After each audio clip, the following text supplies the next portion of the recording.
देखिए, अगर आपको भी Rajasthan, you want this flavour of Rajasthan, और आजकल आंगी ब्लाउजेस जो है दे आर रियली इन वोग। सो ये खूबसूरत सा blouse with a very subtle simple but elegant sari is all you need. Yet अगर आप कॉर्ड सेट चाहते हैं तो वो भी आपको यहाँ मिलेगा।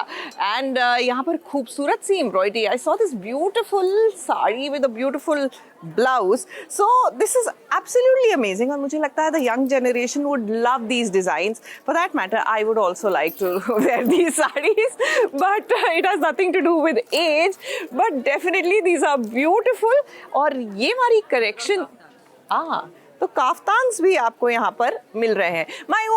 My always, like I always say, my humble submission is, जब आप किसी भी एग्जीबिशन में आए, प्लीज अपनी लिस्ट बना के आए, because exhibitions are actually a great place to shop as oppose to जब आप मार्केट जाते हैं। एक ही छत के नीचे आपको इतनी वैरायटी मिल रही है, and these are literally designer pieces जो आपको नहीं मिलेंगे मार्केट में। So come shop and explore, not just for Rakhi and Teej, but आने वाला है हर फेस्टिवल के लिए।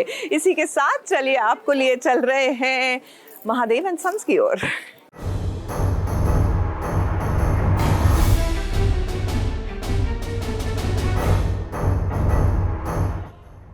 रुकिए, विद्या महादेव को हिरासत में लेने से पहले एक बार उनके महादेव से तो निपट लीजिए।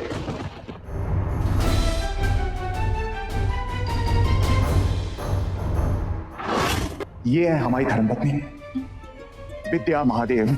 इनका कारोबार हमारे नाम से जुड़ा है, इसलिए इन्होंने जो सामान बनाया है उसमें किसी भी तरह की कोई मिलावट नहीं हो सकती, कोई गुंजाइश ही नहीं है। अगर चाहिए तो हम लिखित में देने के लिए तैयार हैं, बोलिए। विद्या को नहीं पता था कि अपनी जिंदगी में उसने जो फैसला लिया है अपने पैरों पर खड़े होने का, वो फैसला उसे इतना भारी पड़ेगा कि उसे अपने परिवार के साथ हवालात आना पड़ेगा। अब देखिए, हुआ कुछ ऐसा ही है। महादेव का पूरा परिवार पहुंच गया है थाने में। अब महादेव पापड़ में गड़बड़ी निकली है। पापड़ को खाने से आश्रम के बहुत सारे बच्चे बीमार पड़ गए हैं। अब इतनी बड़ी कंप्लेन आई है तो विद्या को पुलिस थाने आना ही पड़ा। अब बच्चे अपनी माँ को अकेले नहीं छोड़ सकते हैं। पूरा परिवार यहाँ पर विद्या के साथ खड़ा है, लेकिन विद्या को जिसकी जरूरत है वो अभी नहीं है, यानी कि महादेव। वैसे हम अपने दर्शकों को बता दें कि रज्जी और धीरज महादेव को लेने जाते हैं, तो उसमें धीरज महादेव के पास भी जाता है, जाकर के बोलता है कि आपको पता है कि माँ अरेस्ट होने वाली हैं और आप इतने पत्थर दिल कैसे हो सकते हो। आप अपनी मदद करोगे तो हम कुछ ना कुछ करके अपनी माँ को तो बचा के तो रहेंगे, लेकिन अगर आप आते तो ये हमें रियलाइज़ होता कि हमारे माँ बाप का रिश्ता भी सही है। महादेव आएंगे नहीं, लेकिन ऐसा हो नहीं सकता है कि महादेव अपनी विद्या को मुसीबत में छोड़ दे। कहानी का यही वाला तो असली ट्विस्ट है जब थाने में महादेव की एंट्री होगी, और अब तो इस बात का पता लगाने के लिए पूरा परिवार इकट्ठा हो जाएगा कि आखिर महादेव पापड़ के साथ छेड़छाड़ किसने की है। ये है हमारी धर्मपत्नी विद्या महादेव।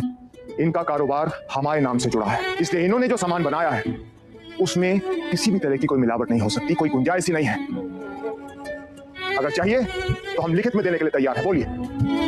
हमारे कस्टमर जो पांडे जी हैं, उनके अनाथ आश्रम के बच्चे हमारे बने हुए पापड़ खाकर बीमार पड़ गए हैं। तो अभी धीरज के दिमाग में कोई आइडिया ऐसा आया है कि कौन हो सकता है इस सब के पीछे। ऑफ कोर्स हमारे दुश्मन। तो कौन है, बताओ, आप ही बताओ, ऑडियंस बताएगी कौन है हमारे दुश्मन। अब मोगरा को देखिए, वो भी दंग है। उसे लग रहा होगा कि अब ये नया दुश्मन कौन आ गया है, क्योंकि उसके हिसाब से पापड़ में तो उसने भी जहर मिलाया था। एक मौका चाहिए उन्हें कि महादेव का परिवार कभी ऐसे खुश ना रह पाए। बट इस सब बोलते हैं ना, कुछ भी अगर बुरा होता है तो उसके पीछे कुछ ना कुछ अच्छा होता ही है। Definitely everything happens for a good reason, और डेफिनेटली यहाँ पे भी आपको एक गुड रीज़न ज़रूर मिलेगा, and you'll get to know very soon। अब महादेव के घर के सामने ही दुश्मन रहते हैं। सोच लो भाई, अब दुश्मनों का क्या होगा हाल।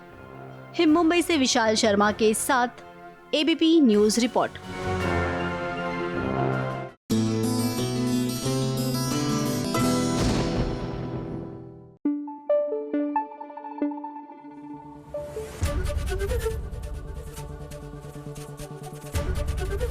एबीपी न्यूज आपको रखे आगे।